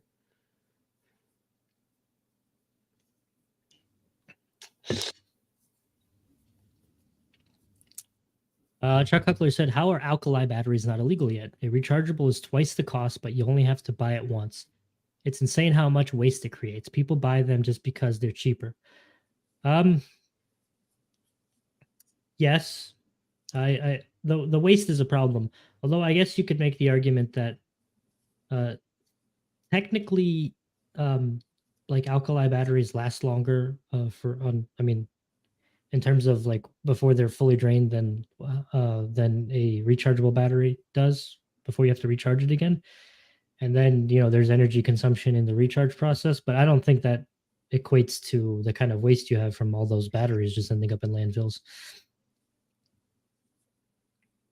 Yeah, no, I agree with that. Chuck Hugler said, "Children are demons. They're innocent, but I'd commit self-die if I couldn't get a quiet moment every once in a while." I mean, I do a podcast once a week for upwards of 3 hours, and you guys have never heard my baby crying, so it's not that hard to get peace and quiet when you have kids. But especially yeah. when it's a two-parent thing. He clarified and he said spending time with your own kids. I am an uncle, so I like to spend time with them. Okay. Just don't be the touchy uncles that ends up having to pay for college. Oh no, we're going back to the joke. What? AMG asked for us to let the joke go, but we're just not. We're gonna beat the dead horse. I refuse to let anything go. Some people make videos about exploding power supplies and terrible Walmart PCs for 6 months. We make jokes about, pedos or whatever, and not to touch kids. Streamhopper said, "Did you read my RDNA 3 comment? I did not see it. If you could, is it in the chat or somewhere else? If not, please restate." KMG says that they tried. Listen, man, if you're here, you're going to be listening to us be cringy. I don't know why you're here. I mean, some people seem to like it, so we're just going to keep going. Once we get past the topics that we wanted to talk about, and there aren't that many questions in the chat, you're going to hear a lot of bullshit from me and Alex. That's all I'm telling you. I mean, when the bullshit starts, usually though, that's a good sign. Speaking of beating dead horses, though, have you followed any of the stuff that went on with Newegg and Gamers Nexus? I have not, but it seems like it should be kind of a big deal. I heard about it in passing, but I saw it and I was going to watch it once, but then I was watching it on my TV and I got an ad every 3 minutes and I just threw my remote at my TV and broke it. Yeah. Well, they really the latest update I saw was that they had I don't know if they released the video yet because I haven't seen it, but they did have an interview with them at their offices. And right after the interview, they committed publicly to accepting no questions asked RMAs on open boxed items. and then also providing an email for people who have had any problems in the past with returns, so that they can reach out and get it rectified. I think it. I mean, I tend to bash Gamers Nexus just a little bit with how sometimes they No, can really harp on a topic. this seems to be like But a I mean, very to their credit, they really did affect change here and spot and highlighted an issue that apparently was affecting a lot of users. I hadn't realized just how many people had issues with RMAs with Newegg that went basically unresolved. I've never had a problem with them myself, but then I've never really had to RMA anything through Newegg. I've purchased a lot of stuff from them, but luckily I've been okay. There was a few times where I had the issue of some items just not showing up, and they resolved those for me pretty quickly. Um, but I've never had a non-functioning product that I returned and then they denied my return.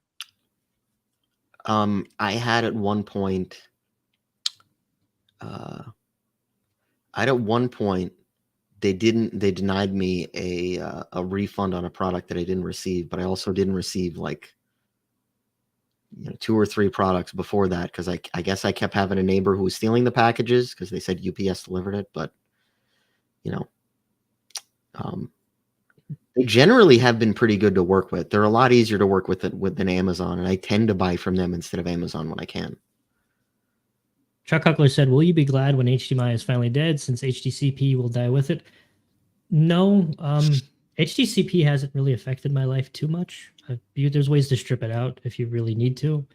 But on top of that, I think if HDMI isn't around, they'll just adopt some other sort of security standard for trying to keep you from pirating, copyrighted content or whatever. HDMI, on the other hand, I think is a good standard in terms of something that's ubiquitous and easy to work with. I like DisplayPort better, but I mean, there are no TVs with DisplayPort. Hopefully there will be one day, but I just don't see that happening right now. Chuck Huckler said, "I like this stream because so few people are participating that my dumb questions actually get answered." If we had a lot more questions, I'd still answer yours. I'm just telling you because they're kind of interesting sometimes.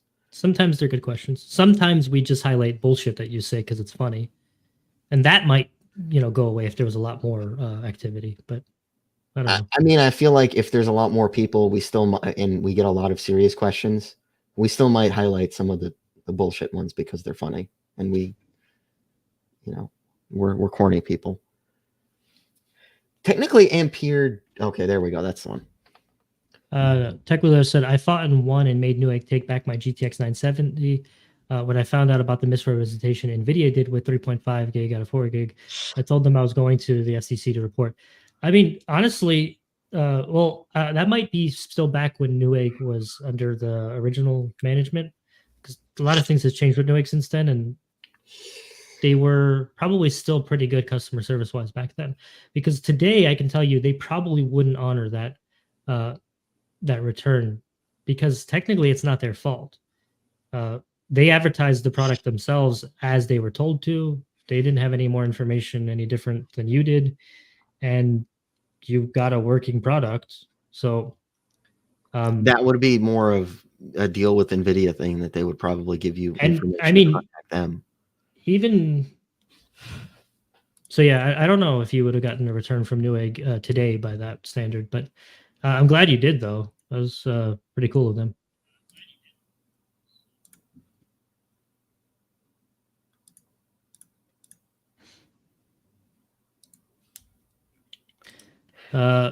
Dane B said HDMI 2.1 was good until they completely ruined the standard last month. Yeah.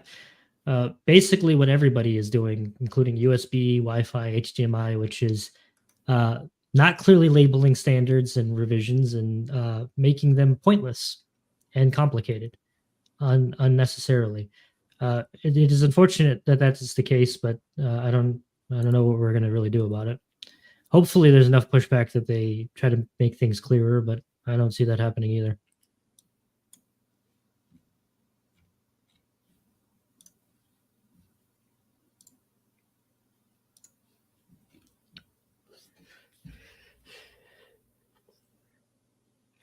Next gaming consoles will have a streaming only version. Probably. Maybe, I don't know. I wouldn't be surprised if Microsoft starts coming out with some sort of little, but I mean, maybe that's pointless because there's already apps that can for your smart TV that can do that. But like an inexpensive way to access Game Pass and Project X Cloud might be an interesting product from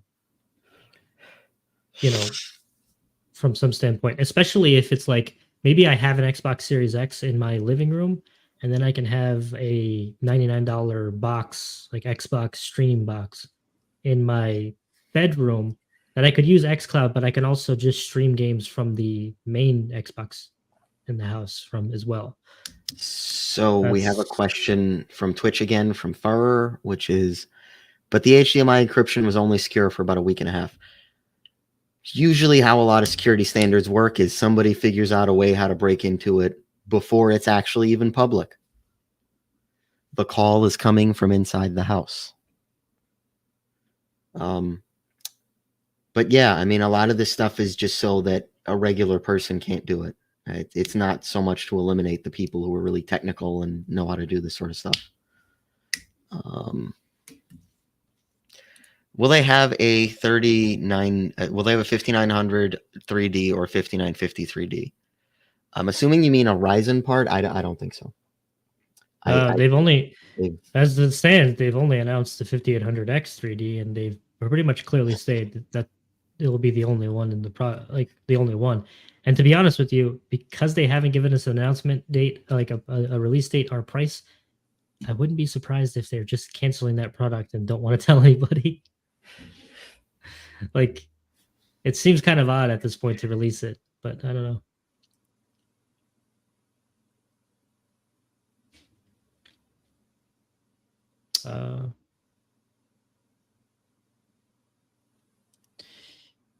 Tech We Love followed up on the earlier topic about the 970, saying, but it wasn't a working product because I need the 4 GB for gaming.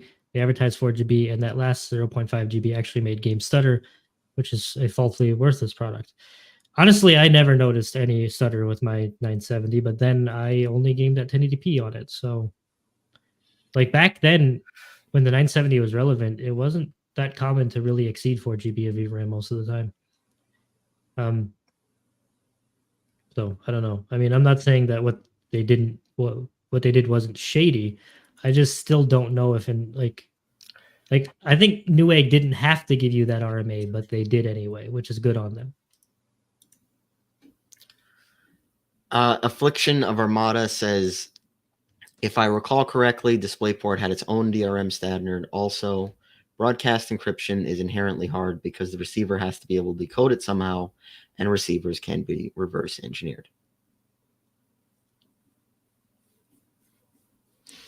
And he goes on to say, even hiding it in the chip, there are people like Chris Tarnavsky with a fancy FIB workstation who can manipulate a chip while it's running. Yeah. I just don't think HDMI is going anywhere anytime soon, but I don't know. Because I think the cables are ubiquitous. I think everybody knows how it works, and I think consumers HDMI is as understandable and as like ubiquitous as USB. So there's like I think that, you know, for PC gamers, you should probably be using, you know, DisplayPort, but I don't know.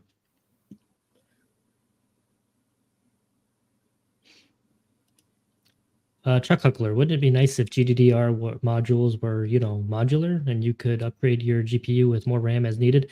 So that would require for the RAM to be socketed like DRAM is.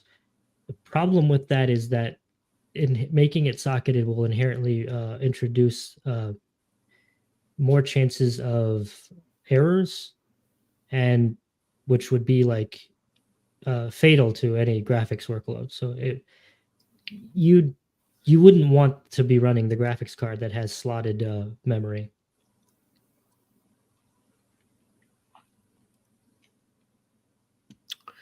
Some Russian people have reverse engineer have added more RAM to graphics cards and then rewrote BIOSes. But I mean, Well, that's because they actually physically desoldered the ICs from the yes, board and then reflowed them, which you could always do technically. But then the card needs to be able to recognize the VRAM through, like you said, BIOS, which is not impossible, but can be very difficult. But I have seen things like that happen. I would love to be able to upgrade the VRAM on my graphics card, but it's just not going to happen. Maybe through some other sort of means, though.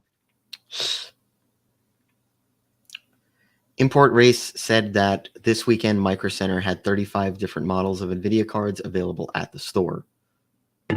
Yeah, availability is getting a lot better in the stores. It's just the pricing is not what people would.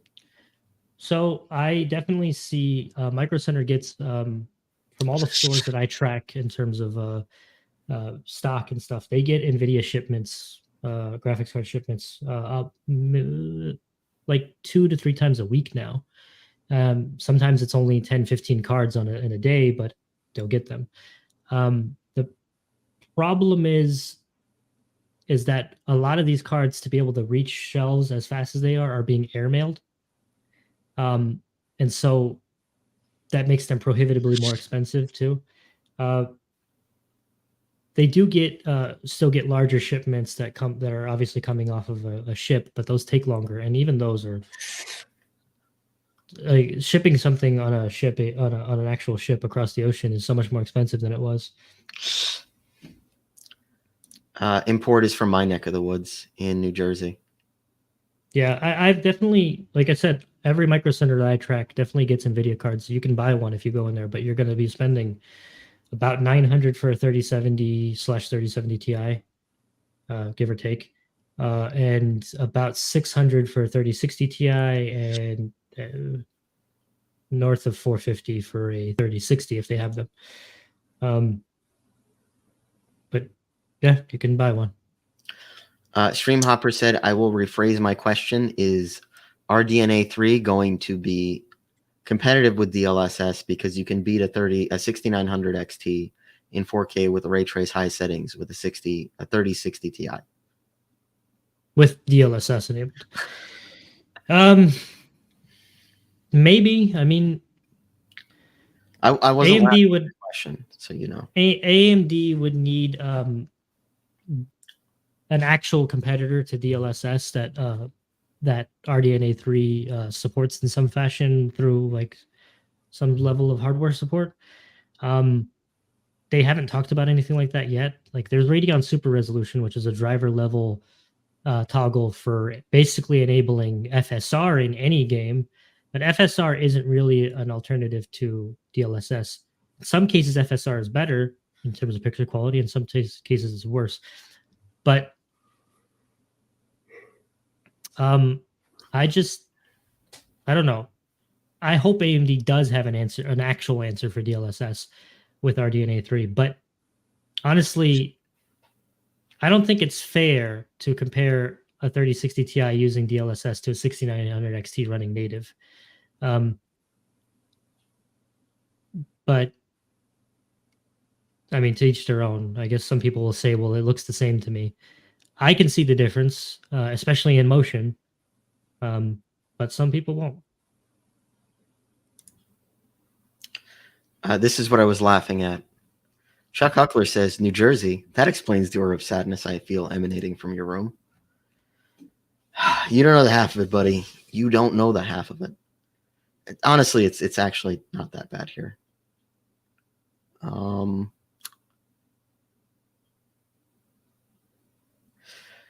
Richard Landgren says, I'm so desperate to see some 5800X 3D leaks. Yeah. We would love to see some of those. We would love to see some of those. Microzone said 5800X 3D plus 12 watts on the 32 MIBI-byte SRAM. Yes, I said MIBI-byte because that's what MIB stands for. And adds $45 to TSMC price to AMD's 210-ish. On Anantech, I've conferred with another who thought 3D would be V5X shrink to 6 nanometer, and it made sense. I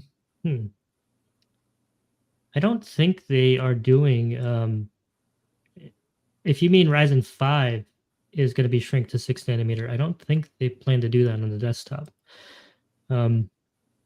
Ryzen 6000 mobile is essentially a 6 nanometer shrink, but there's also the addition of RDNA 2 graphics and some other optimizations from the architecture. But $45 added to the cost, to the total package cost, is actually a lot more than I expected for 3D cache. Is he saying that the package cost is about $210 for a 5800X? Yes. Wow, that is a lot more than I thought it would be.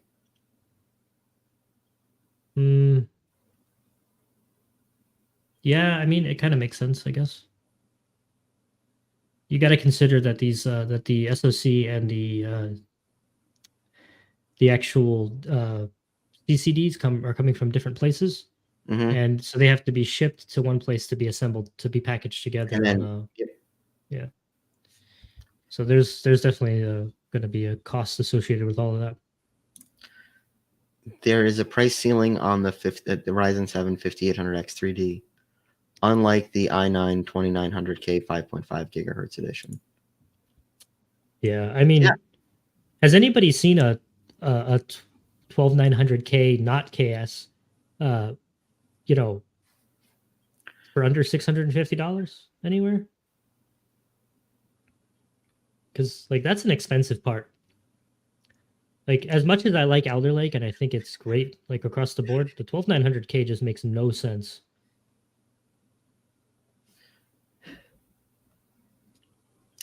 Never mind. Apparently, most GPUs aren't able to be bought online at Micro Center. They show lower price, but aren't for sale online. Yeah, no, Micro Center doesn't do a whole lot of online sales, and they definitely don't do online sales for discrete cards. And that was true even before the pandemic. Things like that, you'd have to walk into a store to buy. And the reason why they do that is because for CPUs and graphics cards, they'll offer some sort of reason to bring you into the store, through a discount or something. And then once you're in the store, hopefully you'll buy something else. Because Micro Center is one of those stores where it's you're browsing through and you're like, oh, I could use that, microfiber cloth or can of compressed air, or oh, there's a parch tray that is magnetic. That's cool. You buy those things. Yeah, I've always bought those things, and they make a good margin on that, where they might break even or make $5 or $10 or whatever on some of this stuff. On some of the CPUs and the GPUs. When you go ahead and you buy, those little things that you're thinking of, that's where they make mostly profit.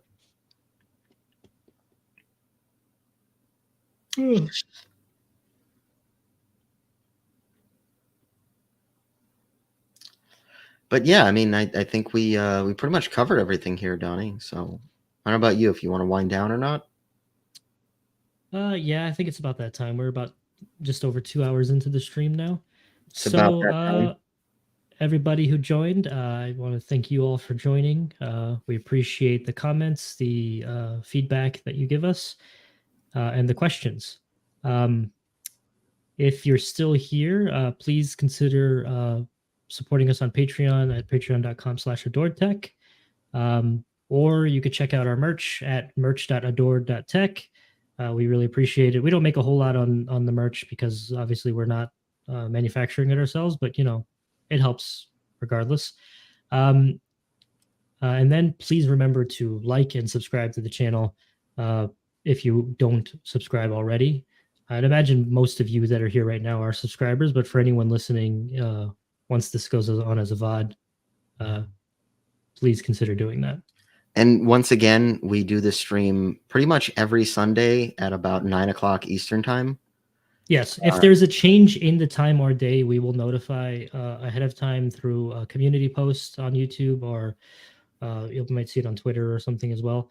But usually the only reason why we change it is because either something came up that one of us couldn't be there, or we have a guest and we're trying to work out their time schedule because it's a live show and not everybody can make it for 9 p.m. Eastern time.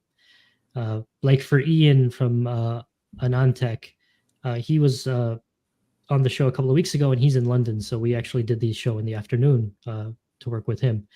Speaking of Ian, before we close out, he announced recently that he is leaving Anantech. He hasn't said publicly what his next venture will be, but stay tuned for that. It's been a wild ride for sure, reading his reviews over the years.